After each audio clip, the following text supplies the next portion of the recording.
the Badlands. Explain those Badlands. That's a hell of a name.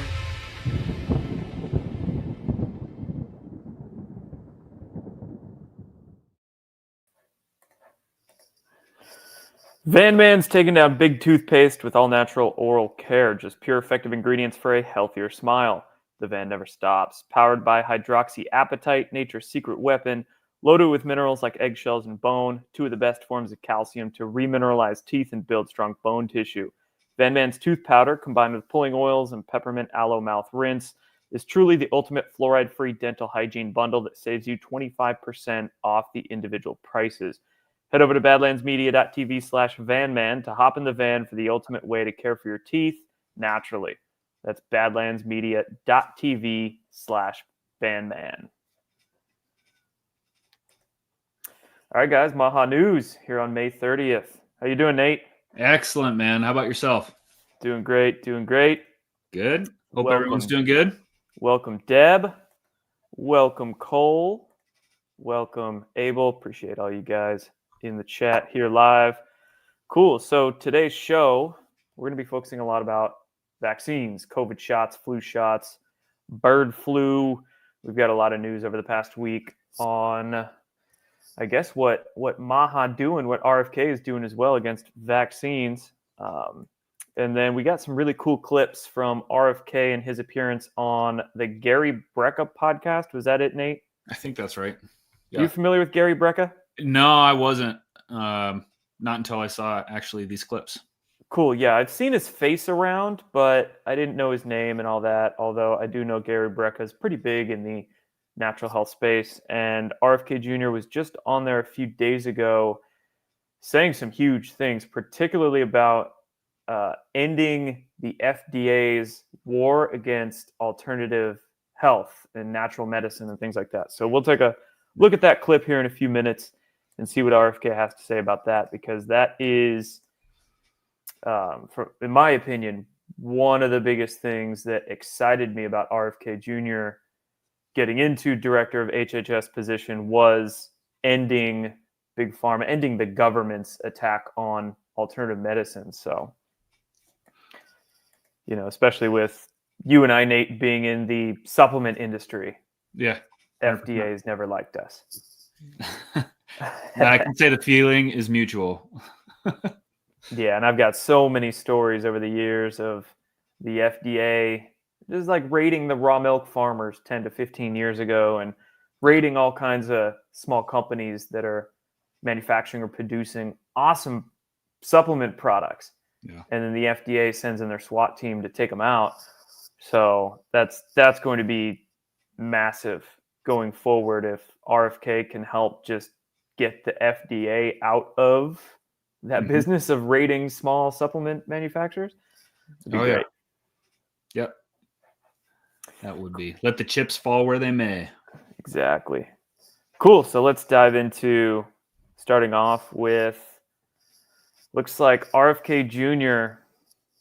kind of out of nowhere, or at least surprising agency officials, it says here, within the CDC and FDA, HHS. This headline from WAPO. CDC blindsided as RFK Jr. changes COVID vaccine recommendations. Agency officials were not aware that RFK Jr. was going to change the recommended vaccine schedule. So he just did this out of nowhere.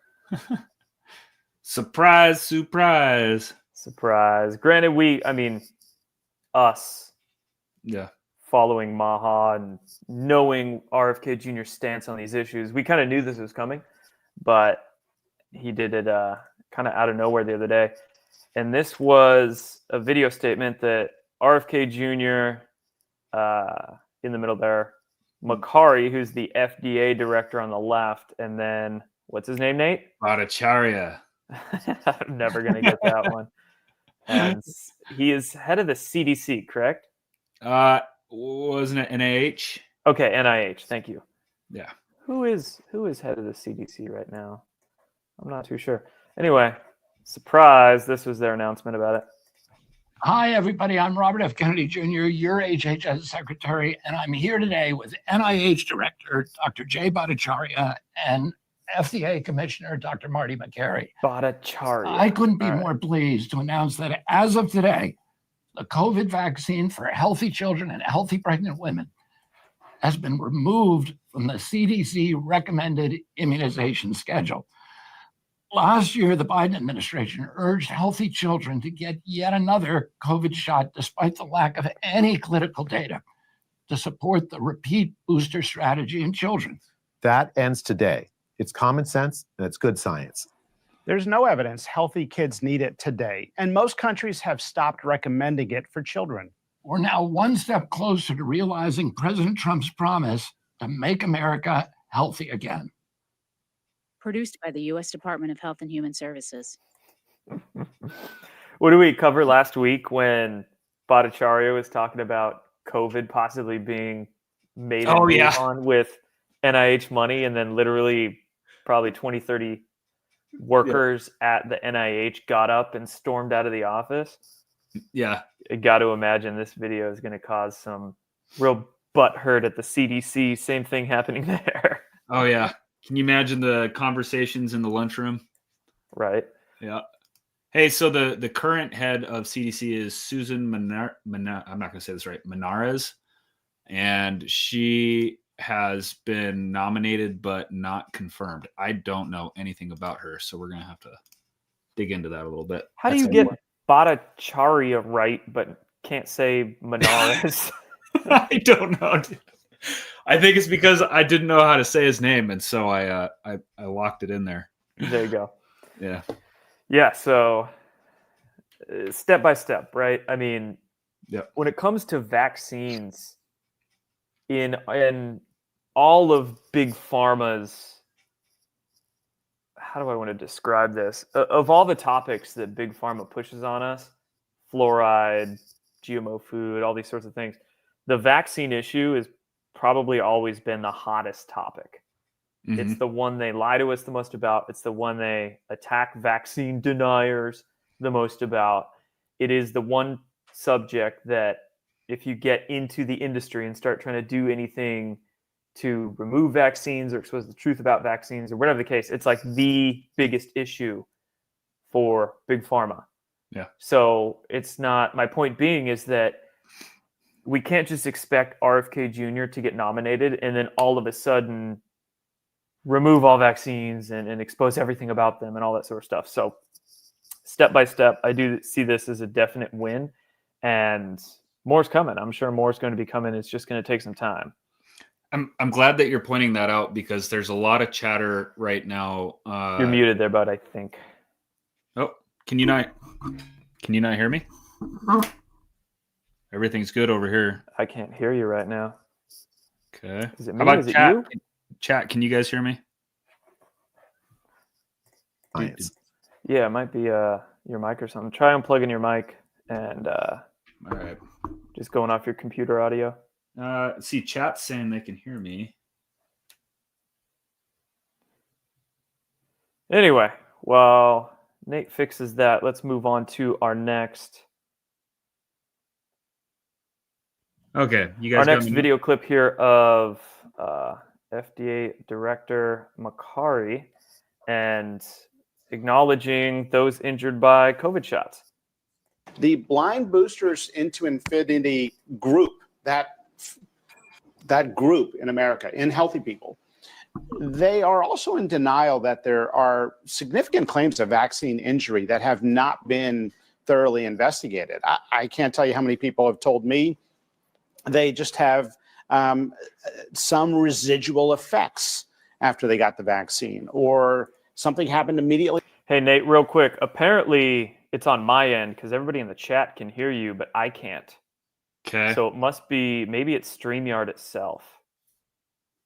That'll be I think fun. it's StreamYard is just not sending your audio through to me because I can hear these video clips and everybody in the chat can hear you, but I can't hear you. So we'll see if we can figure this out. Otherwise, this might be a real awkward show if we're just going to have to be talking and I can't hear Nate. Anyway, I'll finish this video clip. Can I hear you now? No, dude, I can't. It's got to be StreamYard because I can hear everything except you. Oh man, this is gonna be interesting. Okay.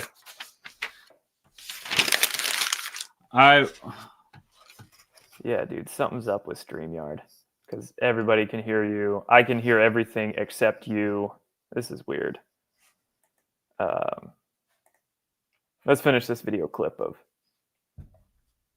Afterwards, and you can't make a direct causal association, but it's suspicious enough that you hear enough of these stories and you think maybe there was something there. Why else would an otherwise healthy 35-year-old woman suddenly develop a diagnosis immediately after, in the weeks afterwards? So again, we have to use the scientific approach, but there are hundreds of thousands of Americans that say that they have been vaccine injured, and those cases are not being investigated.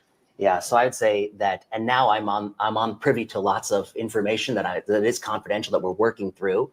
But I do think that in our group at CBER, we take it extremely seriously. We take these things very, very seriously, and we start with what you talk about, people's anecdotal impressions, what they experienced, and we're tying it to claims data and provider data and our vaccine surveillance system data, and we're trying to look, is there a statistical signal there? Pretty great. I mean, during the Biden administration, we never would have expected anybody to acknowledge vaccine injuries, or in any administration before that. So now we're getting that. All right, guys, Nate's going to, there he is, speak. How about that? Is that better? Yeah, that's better. Good. Okay. Weird. Cool. Yeah, something's going on. Your audio's not coming through my headphones. It's coming through my secondary monitor, but whatever, we'll roll with it. I can hear you now. Okay. Cool. So yeah, I don't know what's going on with StreamYard. No sign language. I'm excited about that one. That would have been an awkward show. Oh, dude, it was StreamYard. They all of a sudden switched. Say something again. Check. All right, we're good now. Okay. It was StreamYard. For some reason, like mid-show, it all of a sudden switched my audio output to. Friggin', that was weird. Anyway, okay, we're good. We don't have to do sign language to communicate. Sweet. Okay. So let's see. What are we on now? I kind of lost track, jumping in and out. We're just going through some video clips. We were watching Makari speak, just acknowledge vaccine injuries in general. Okay. And then Makari was on Fox News the other day as well, discussing the Biden administration hiding vaccine injury early on. So I there's something I wanted to touch on in the show, and it relates to everything that we're talking about today. And that's there's a lot of chatter right now. If you look on X, there's a lot of people who were excited when RFK came in, jumped on the MAHA movement, and they wanted to see, like you kind of touched on this earlier, they wanted to see immediate change, like vaccines off the schedule for children, like all of this stuff should have been addressed day one. And while I think we can all agree, like that's what we want to see, we all know that vaccines are damaging people and killing people. We don't want to see the continuation of this mRNA stuff. Like we heard Trump say last week, last week he was talking about, the pharmaceutical companies are the most powerful. It's the most powerful organization like on the globe.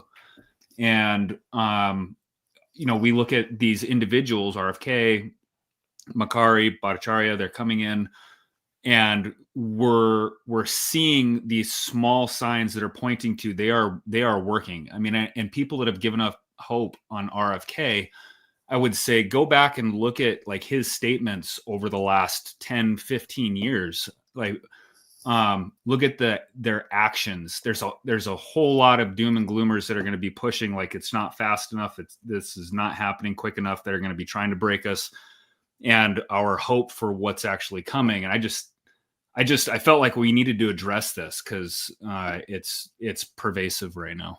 Yeah, and it's something we'll probably have to address every couple of weeks because I can understand where people are coming from with that sentiment. It's very similar to people dying for Epstein information to get released. And absolutely, you get it.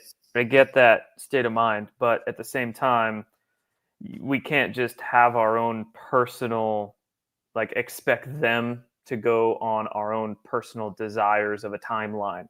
So what we're doing in cleaning out the government and cleaning out these institutions and exposing deep-seated bureaucratic corruption, it's going to take a while. I mean, it took decades, many decades for this corruption to embed itself within these institutions.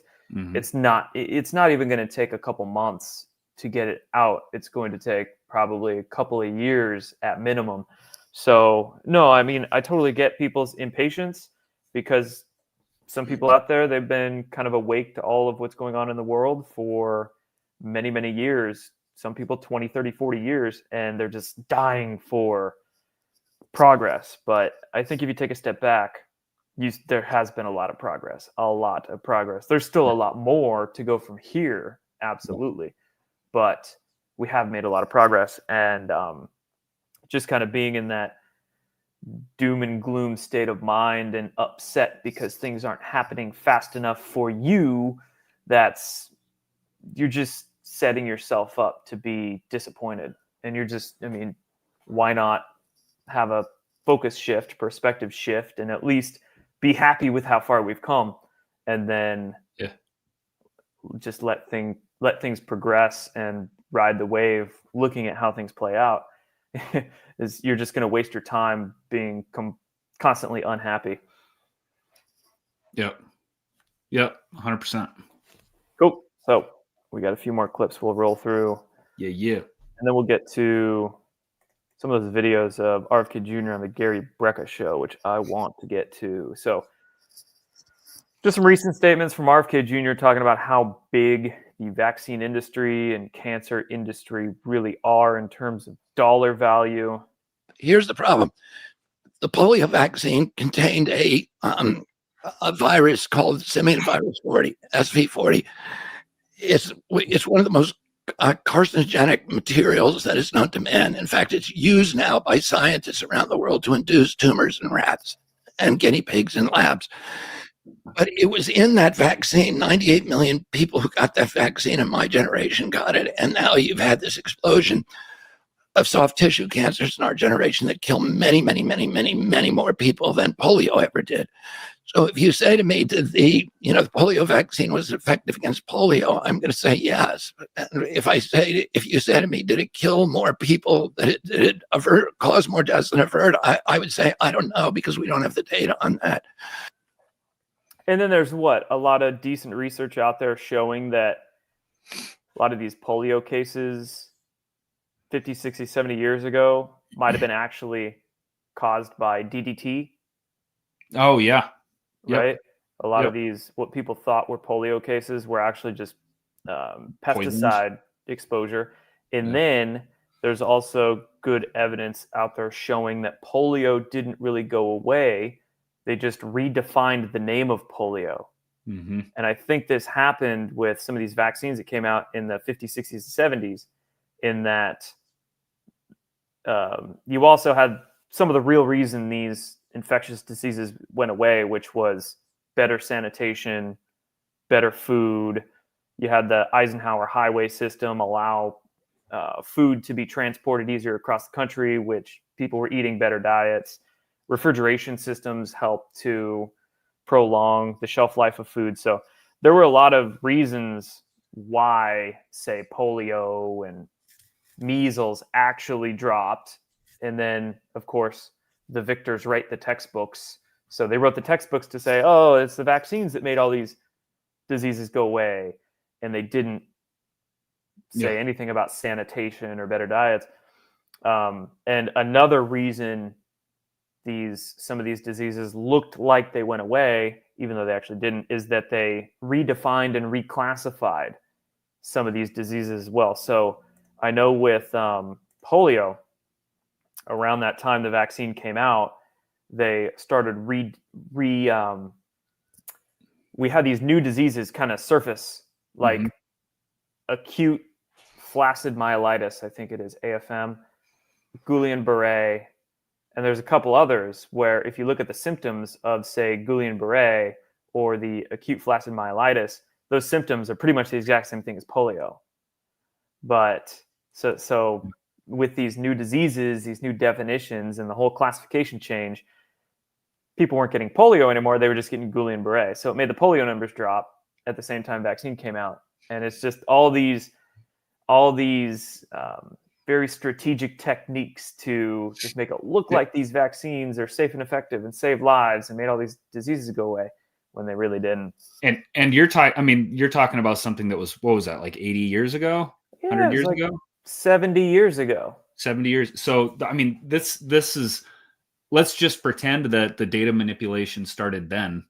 That's 70 years of data that has been massively manipulated and changed and corrupted that they have to go through and sort through. And like in that video, RFK was saying at the end, he's like, I can't say this because we don't have the data.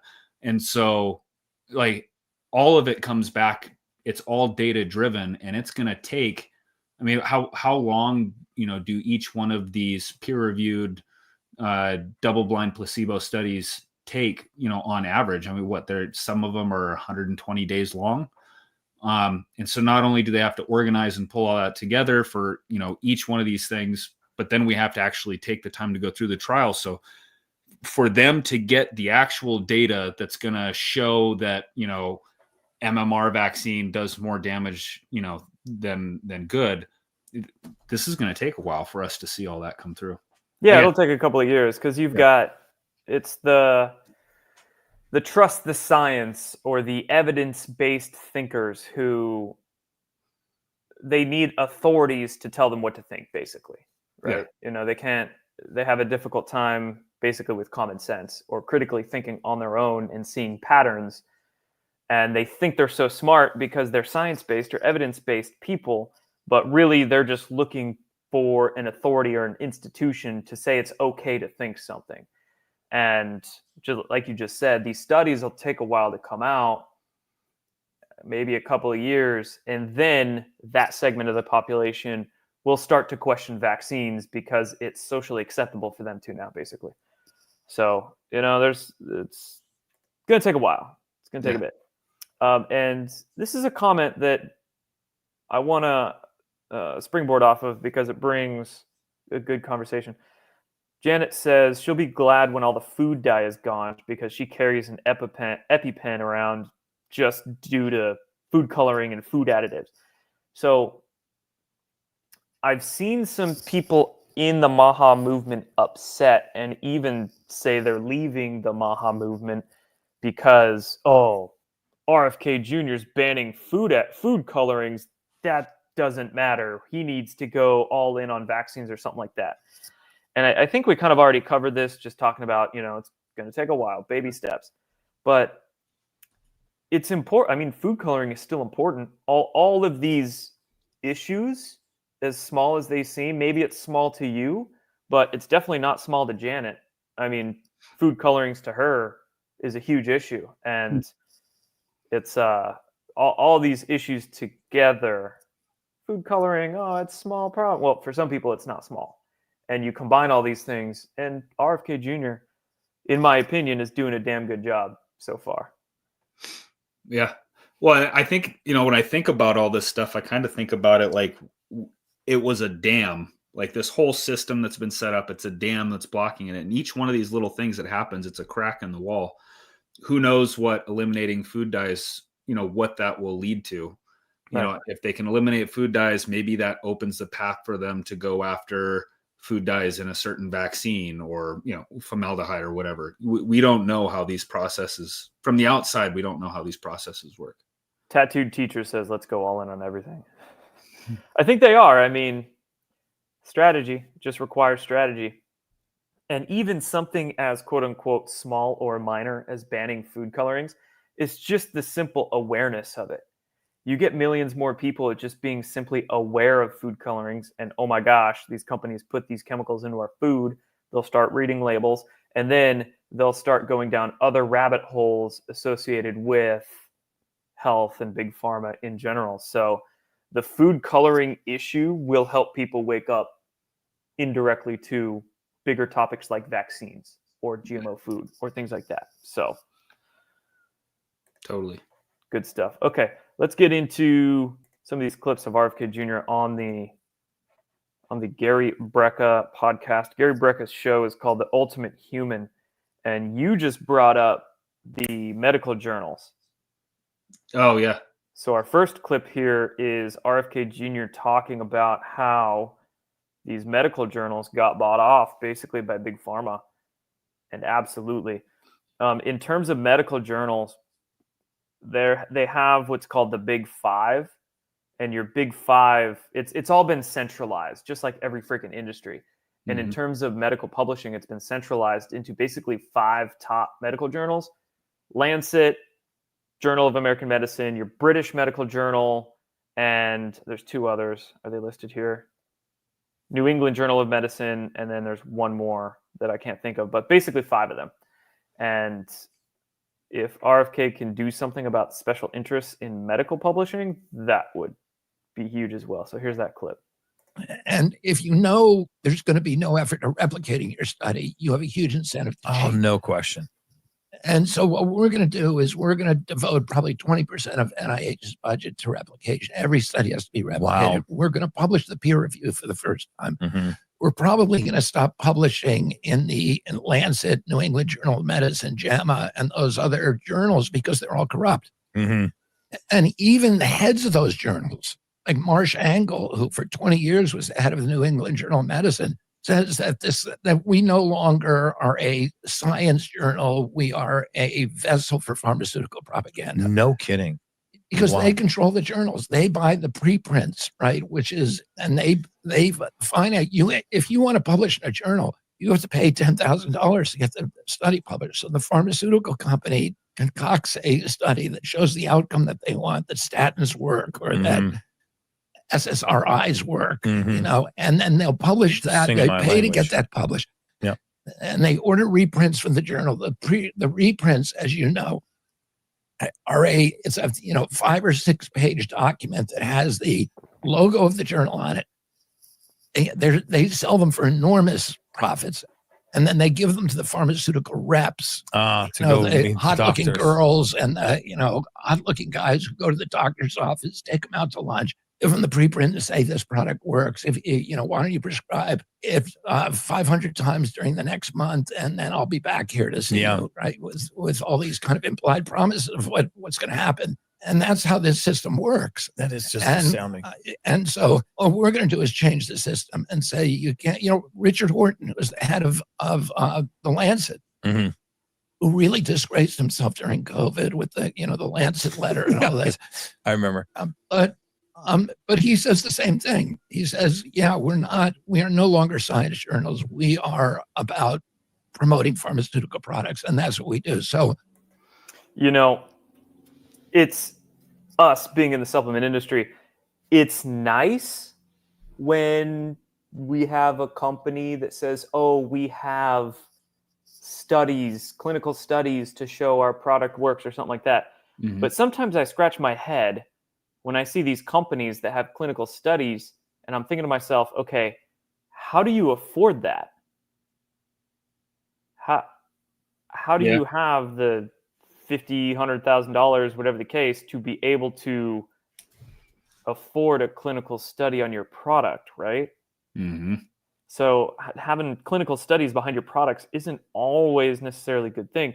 And same could be said for the USDA organic logo. Yeah. It costs a lot of money to get that USDA organic stamp. So Yeah. I frankly don't really care all that much. I mean, it's nice if I see a USDA organic stamp, but I oftentimes look for third-party certifiers, like some states, Oregon TILF. Some states will have organic certifications that are actually more stringent than the USDA's. And also, if it doesn't have a USDA organic certification, that's not a big problem. I just look at the company, look at the product, look at the ingredients. Sometimes you can have ingredients that aren't certified or products that aren't certified organic, but they're more pure and better than certified organic ones. It's just that small company can't afford the certification process because it's so expensive. Yeah. A pay-to-play system. Pretty much. Yeah, pretty much. And the USDA organic stamp is not that stringent of a process. Like I said, the third-party certifiers are usually more stringent, and then some companies just don't even certify because it's such a bureaucratic, expensive process. So they're just, trust us, we're pure, and sometimes they are. So, Yep. okay, Yeah. we got a few more clips of RFK on Gary Brecka. This one, he's talking about COVID. You know, that's great though. I mean, it's kind of like the same thing Trump did with fake news. Like what he just did there is he's like taking the power away from those journals to, pump out propaganda into the future. So be interesting to see the changes that come from that. I just want to see how many views this Gary Brecka podcast has so far. So it came out 3 days ago, and it's got about 150,000 views. Man, I wish it had more than that. Well, I mean, yeah, but you look at this clip right here that we're looking at, right? That one has 419,000. Oh yeah, damn good point. These are going to be reposted on X and everything. Yeah, this is going to be everywhere. I mean, if RFK Jr. is out there doing podcasts, let's get him on MAHA News, man. I like the sounds of that. We'll try. We'll try. During COVID, we had the highest death rate of any country in the world. So we That had is astounding. we had 16. Hold on. I just want to stop it right there. To say the U.S. had the highest death rate of COVID during the scamdemic, of course, that could be predicated on the PCR garbage tests, right? So how many people died in like motorcycle accidents and random things, but they had a PCR test that said they had COVID, so then they got listed as dying of COVID. Yeah. Debatable, but let's go on with it. Percent of the COVID deaths, and we only have 4.2% of the world's population. Oh, we literally had the worst record of any country in the world. And it's a wonder that people are getting awards and recognition and kudos for managing COVID. Whatever we were doing, it was utterly wrong. And if you ask CDC, why did we die at higher rates than we died at rates that were, in some cases, like Haiti had a death rate. Haiti, if you remember at the beginning of the pandemic, we were told the poor countries of Africa are going to be devastated by this because they can't get a hold of the vaccines. Haiti is the poorest country in the hemisphere. It had a 1.3% vaccination rate, so virtually nobody got a vaccine. Right. They had a COVID rate of 14 deaths per million population. We had a death rate of 3,000 per million population. American blacks had a death rate of probably 3,600 per million population. That is incredible. We had 200 times death rate of Haiti. We had 200 times death rate of Nigeria, which had a 1.4% vaccination rate. Oh, and there's other reasons for that. Those are younger populations, which were less affected by COVID deaths. They're out in the sun more, and they've got a lot of other, advantages in that situation. But, there's something wrong with our country. Yeah. Africa as a whole at about 360. There were high morbidity death tied to deficiencies in vitamin D3. Comorbidities. Yeah. We had a bunch of very large, unhealthy people that really died of something else, but they were just listed as COVID because garbage PCR tests. Yeah. I'd be interested to look into what Haiti was doing because I remember some of these countries did not let the World Health Organization test kits into their country. They said, we're going to handle this in-house and do our own testing. So I'd be curious to see if Haiti or some of these African countries were doing that. Yeah. And Nigeria didn't, I think, I don't remember if it was Nigeria, but there was one country in Africa who their president during COVID said, to hell with the World Health Organization, we're not going to follow any of that sort of stuff. And then he mysteriously died. Oh, I remember. Can you look that up real quick? Yeah. I'm going to play this next clip while you check into that, we got 2 more clips of RFK Jr. on the Brecca show. But yeah, it might have been Nigeria. But it was one of those African countries where the president was like, "No, I'm not going to do what the World Health Organization wants," and then he just mysteriously died. So it looked like Haiti did use the PCR tests, but it was like next to nothing as far as tests that were actually completed. It was John Magufuli, president of Tanzania. Oh yeah, someone in the chat just said Tanzania. Yep. That's right. I think he was the one that was exposing the PCR tests and how they would test like pawpaw fruit, and it would come back positive, and they would test papayas and things like that. Yeah, just random things. But yeah, I remember that he just kind of died suddenly after he started calling out the World Health Organization. Yeah, he called him out January of 21, and it looks like he died on March 17th. Just a couple months later. Suspicious one right there for sure. It is. Okay, let's get to this clip of RFK Jr. talking about ending the FDA's war on alternative medicine. We're going to end the war at FDA against alternative medicine. Thank the you. war on stem cells, the war on chelating drugs, the war on peptides, the war on anything that is not going to make This music pharma. to my ears. The war on vitamins. Yeah, War on vitamins, minerals, amino acids, nutrients. Yeah, peptides. I mean, these things that can heal humanity. Our position is that FDA has a job just to do the science on these kind of issues and then tell the public what they've learned from the science, but not tell people and not tell physicians what they can and cannot prescribe. Yes. And that if you want to take an experimental drug, that, you can do that. You ought to be able to do that. You shouldn't have to go to Antigua. You shouldn't have to go to Antigua to get stem cells, which I had to do for my throat. Right. And they helped me enormously. Mm-hmm. Why did I have to go to Antigua for that? We don't want to have the Wild West. We want to make sure that information is out there, but we also want to respect the intelligence of the American people, the capacity of people to explore the outcomes that are going to benefit them the most. And of course, you're going to get a lot of charlatans, and you're going to get, people who have bad results, but ultimately, you can't prevent that either way. I agree. And leaving the whole thing in the hands of pharma is not working for us. Great news. That's huge. I can't help but wonder if psychedelics, for treating PTSD and that sort of thing is going to be included. That's exactly what came to mind too, because there's a lot of veterans with terrible PTSD and people who have to go to Mexico to do their ibogaine procedures, ceremonies, ibogaine treatment. A lot of people go down to Peru for their ayahuasca treatment and all that sort of stuff. So, yep.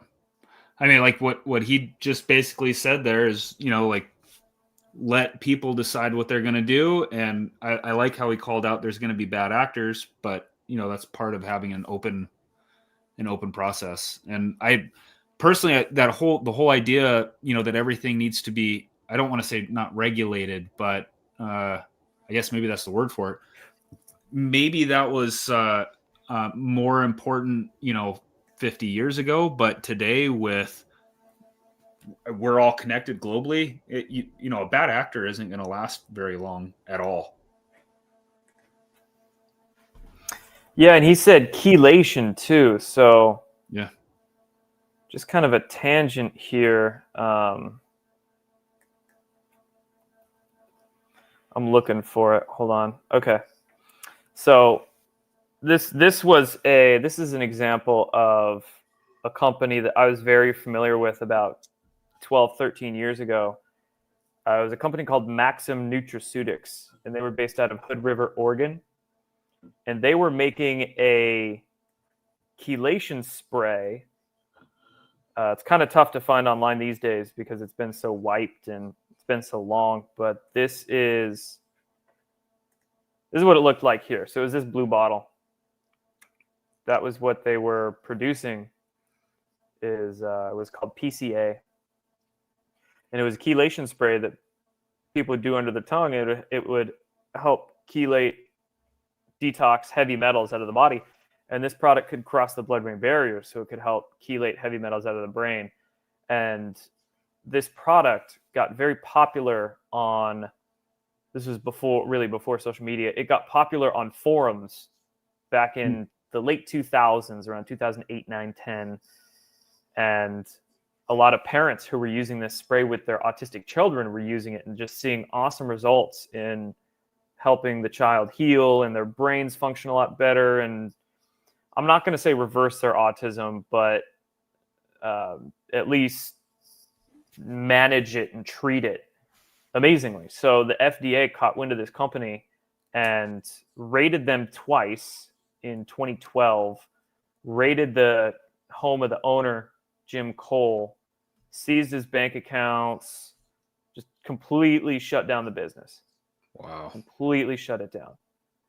So, this is one example of many small companies who the FDA has done this to over the years, who are making awesome things. And then the FDA just sued them, raided them, screwed them out of business. Yep. Yeah. And what that does to all the other small businesses who may have started offering something like that, now they're all trying to keep their heads down to prevent from getting caught up in it. So. Oh yeah, man. Yeah. So this is probably the biggest story, the biggest thing that RFK Jr. said on the Brecca podcast was stopping the FDA's angering for sure. Yeah. We never saw the government raid or seize Pfizer for all their COVID nonsense, vaccine nonsense. And there's like how many billions of dollars in damages have some of these pharmaceutical companies paid out, and never, there's like a slap on the wrist for them. It's a slap on a wrist. That's it. Kind of like the banking system. It says Maxim Nutraceutics was well established at the time with around 70,000 customers. Yeah, there were a lot of people who were using this spray to help just help them detox in general, but especially autistic children. And FDA seized $150,000 in cash from operating accounts, $400,000 worth of Maxim products, just destroyed them. So FDA, no good. Well, hopefully, what was his name? Mr. Cole gets to fire that bad boy back up and start offering those great products. I got no idea what he's doing these days, but yeah, I mean, bring him back or something like that. Yeah. Cool, man. Now we got a few other clips. Senator Ron Johnson was on Tucker Carlson's podcast 2 days ago talking about COVID vaccines and the vaccine adverse event reporting system. 7-minute clip. We'll play the first couple minutes of it, see what he has to say. Describe the scale of the injury and death from the COVID shots, if you would. Well, just on VAERS alone, I think we're over 38,000 deaths associated with the COVID vaccine. VAERS is the federally created vaccine adverse event reporting system. Yes, so that's a government reporting system. Now, it's some conditions are mandatory to be reported, but they're still not. The two complaints about or hits on VAERS is it doesn't prove causation, but it also dramatically understates the number of adverse events because people just don't report them. Sometimes you don't connect the dots. So on VAERS system, to date worldwide, there's over 38,000 deaths associated with COVID vaccine, and 24% of those to date either occur on the date of vaccination or within 1 or 2 days. Wow. Yeah, I know someone who was killed by it. We saw these athletes dropping like flies on the field. You saw newscasters just toppling over, from their anchor chair. And that wasn't reported. You'd get it through social media. You might have a local news story, but there's no national news media that hop down and say, what is happening here? No, because okay? So I think some studies have shown theirs only reports about 1% of actual vaccine injuries. Yeah. Because like Ron Johnson said there, most people just don't connect the dots. They get a shot. A couple days later, something happens with their heart, and they don't even think to connect the two things. There's a comment here I want to touch on real quick. Liberty Lover says, how can we trust supplement companies these days? So many are owned by big pharma. So this is one of the first shows that Nate and I did together when we started doing shows together, probably about a year ago, Nate. Yeah. Wow, it's been a year already. So we actually did a show specifically on supplement companies and grocery stores, natural grocery stores that are owned by big pharma. Yeah. So if you want to go back, you can go into the playlist on the Badlands Rumble page. And I think this was back when we called it the Conscious Strength Show before we rebranded to MAHA News. But we did a show specifically on big supplement companies owned by like pharma. Most of them are owned by Bayer, Clorox. Pfizer owns a couple, but really it's Nestle. Nestle is the big corporation coming up and buying tons of supplement companies.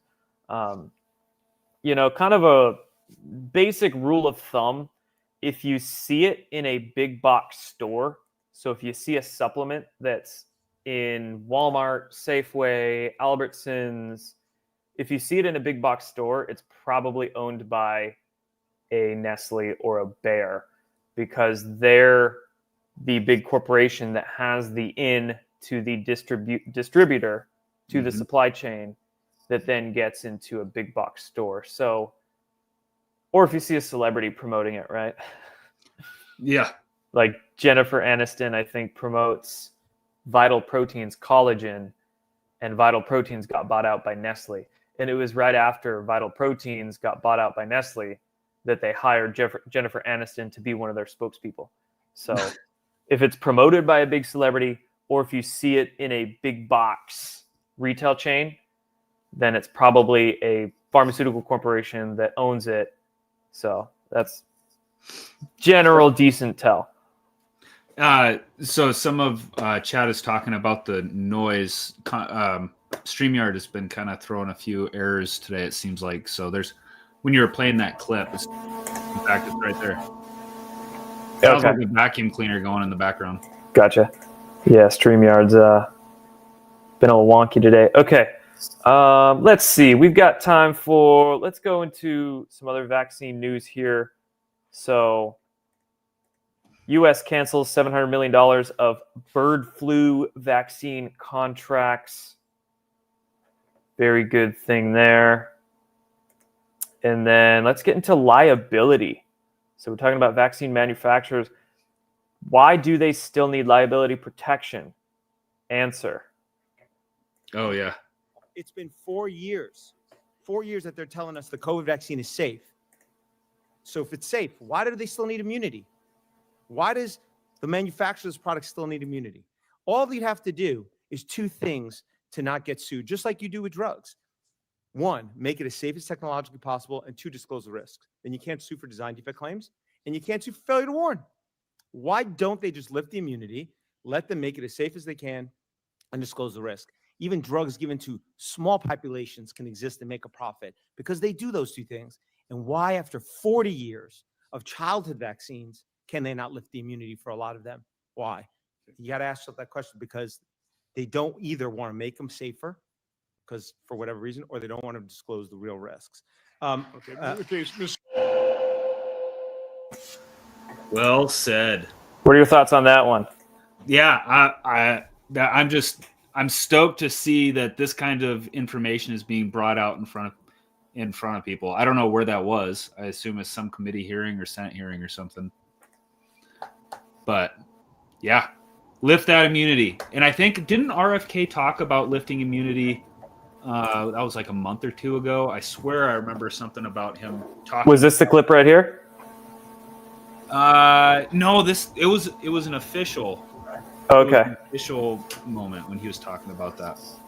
Well, it looks like RFK Jr. has some statements about that liability, which I imagine that'll be another thing in the pipeline is removing liability from vaccine manufacturers. I think they're stepstoning their way to that, which that'll be huge. Agreed. And side note here, something real weird's going on with StreamYard today. So I tried muting my microphone, and when I tried muting my microphone, it switched the camera to my laptop camera. So I didn't do that. That was StreamYard. I don't know. StreamYard's weird today. But let's listen to this clip from RFK here on vaccine manufacturer liability. All right. Well, I'm going to let you go, Sasha. But before I do, I'm an attorney. I try to figure out ways to sue people like this. And, one of the frustrating things during this pandemic is that the PrEP Act, the CARE Act, and the 1986 VICA Vaccine Act have all bestowed broad immunity from liability under all of these actors. So they're getting away literally with murder, with mayhem, with mass murder. They're getting away with it because they have been given this bubble of the shield of immunity from liability. You have an expertise in corporate liability. As a corporate liability officer, do you see any obvious place where somebody like me can file a lawsuit and get redress for some of these illegal acts? Yeah, so first of all, neither me nor my colleagues discourage anyone from doing just that, to just going after Pfizer because of all the fraud that they have committed. I think what the problem is we're all having, we don't know exactly what's going to crack that wall, but we have to attempt different ways.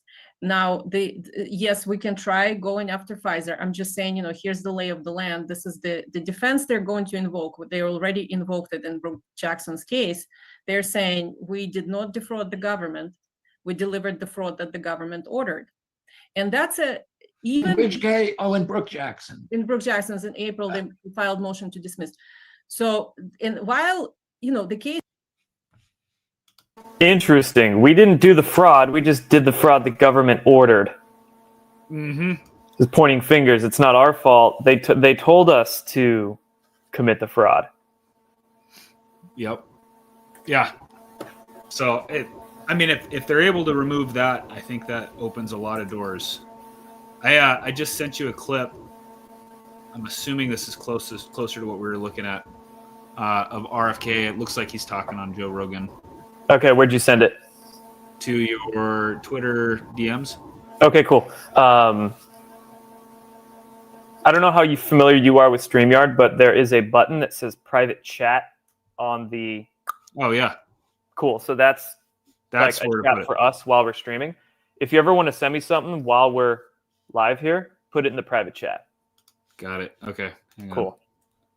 I'm still learning here, y'all. Yeah. Yeah, StreamYard, they change stuff a lot, and sometimes it's good, and sometimes it's not good. Like any app. So there was one comment here that I wanted to touch on. Not sure which online ones to trust either. There's a lot of health gurus on the internet these days. What are some of these health gurus that you trust? Or what do you go through to kind of spot the fakers of the health gurus? I will, first of all, if it's like a celebrity person pumped up by Hollywood, no, I'm not going to listen to them. But I listen to, if there's anybody that's talking about a compound or a supplement, I don't trust them. If I find it interesting, what I'll do is I'll dig into research. So AI is a great tool, or digging into any PubMed articles, looking at, what are the results? So I don't listen to people per se. I look at what I can find. Yeah, and I don't listen to really people either. I might follow a few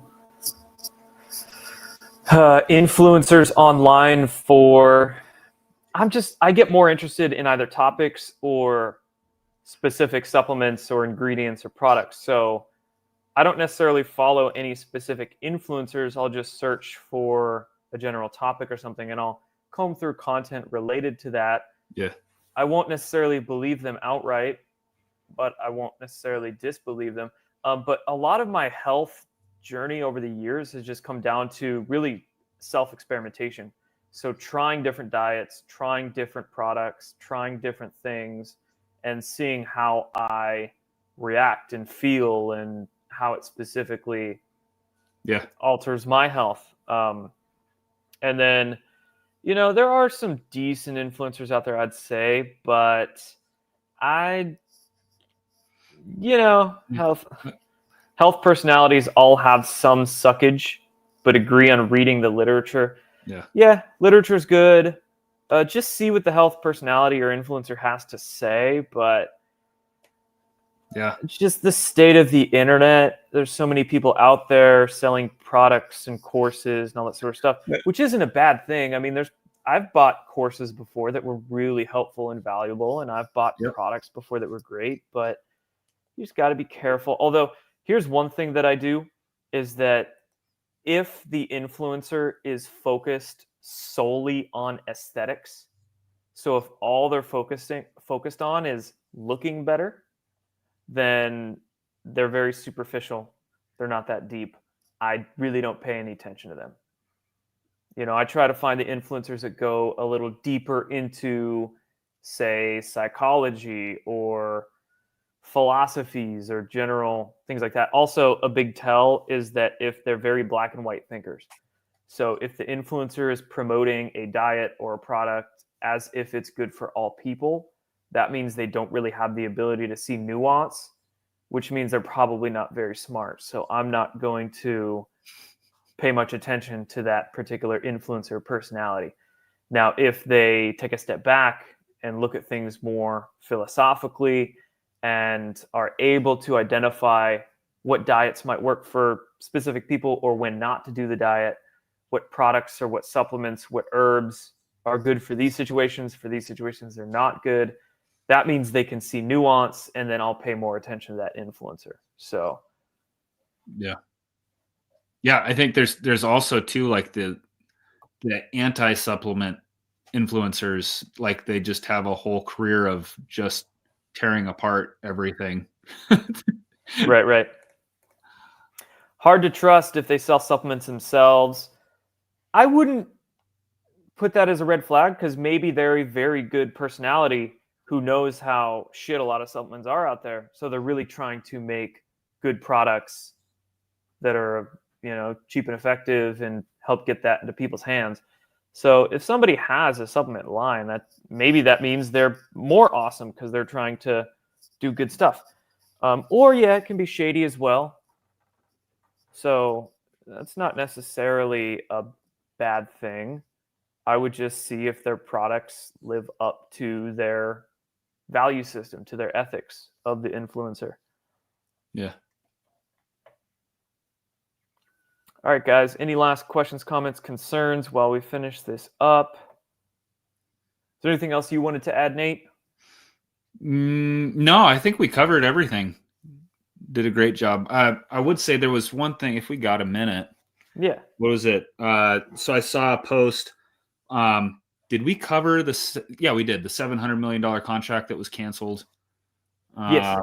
And then I saw a post, somebody saying, yeah, but they did that, and the FDA has fast-tracked. There's a self-replicating vaccine, Arcturus. It's done by Arcturus Therapeutics, which is funded by the Gates Foundation. And so people are trying to say, well, the FDA is they're just fast-tracking this while they were removing Moderna out of the situation. That vaccine, I did a little digging into that vaccine, the self-replicating one, that was pushed forward and started during the Biden administration. And so the fast track status was given April of this year. And I would say that, while we have RFK in there, doing his work, the FDA was a captured agency. So I wouldn't jump too fast on the bandwagon that, all is lost. Just wanted to bring that up. Cool. What do you think of IV drip bars? I don't know. What is a drip bar? I know what IV drip is, but I don't know. It sounds like it would be a business or a facility where people just go in and get a needle in their arm and get. Oh, I mean, yeah, if you're getting like vitamin C or glutathione or something cool like that, I mean, that's, I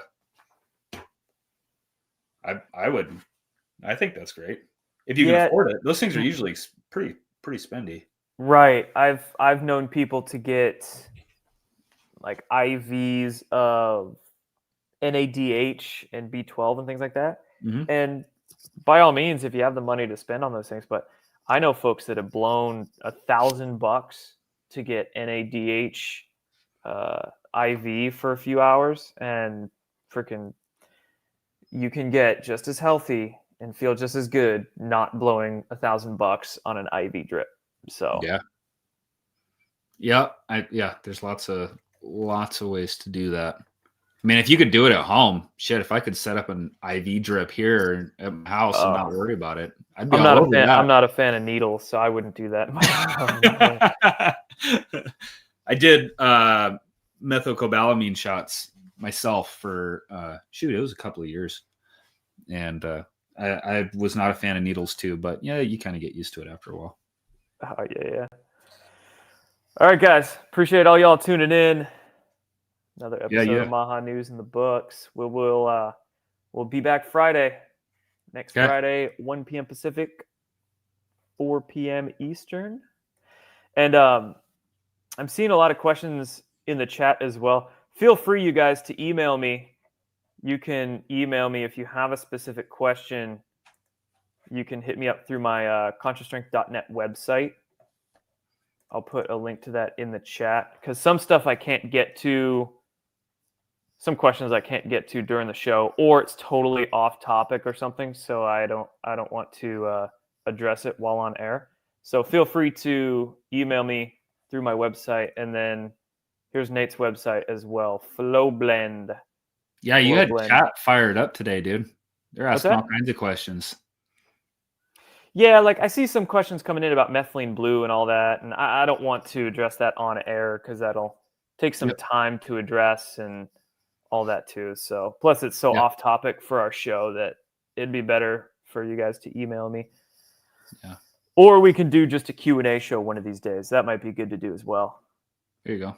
Then we can just get all kinds of random questions going all over the board. So that sounds fun.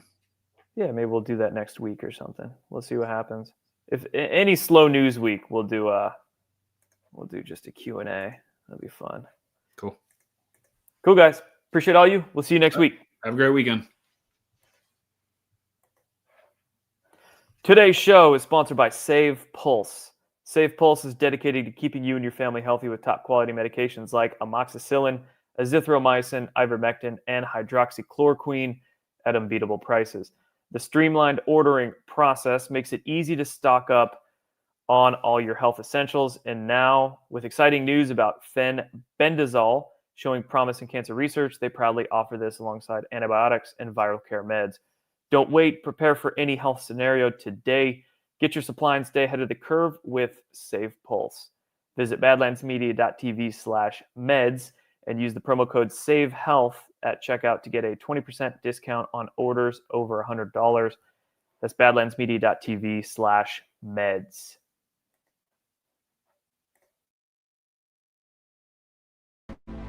Thank you so much for joining us, and don't forget to hit the thumbs up on this video. And a special thank you to all of our advertising partners. Please remember to shift your dollars to support those businesses that support Badlands Media.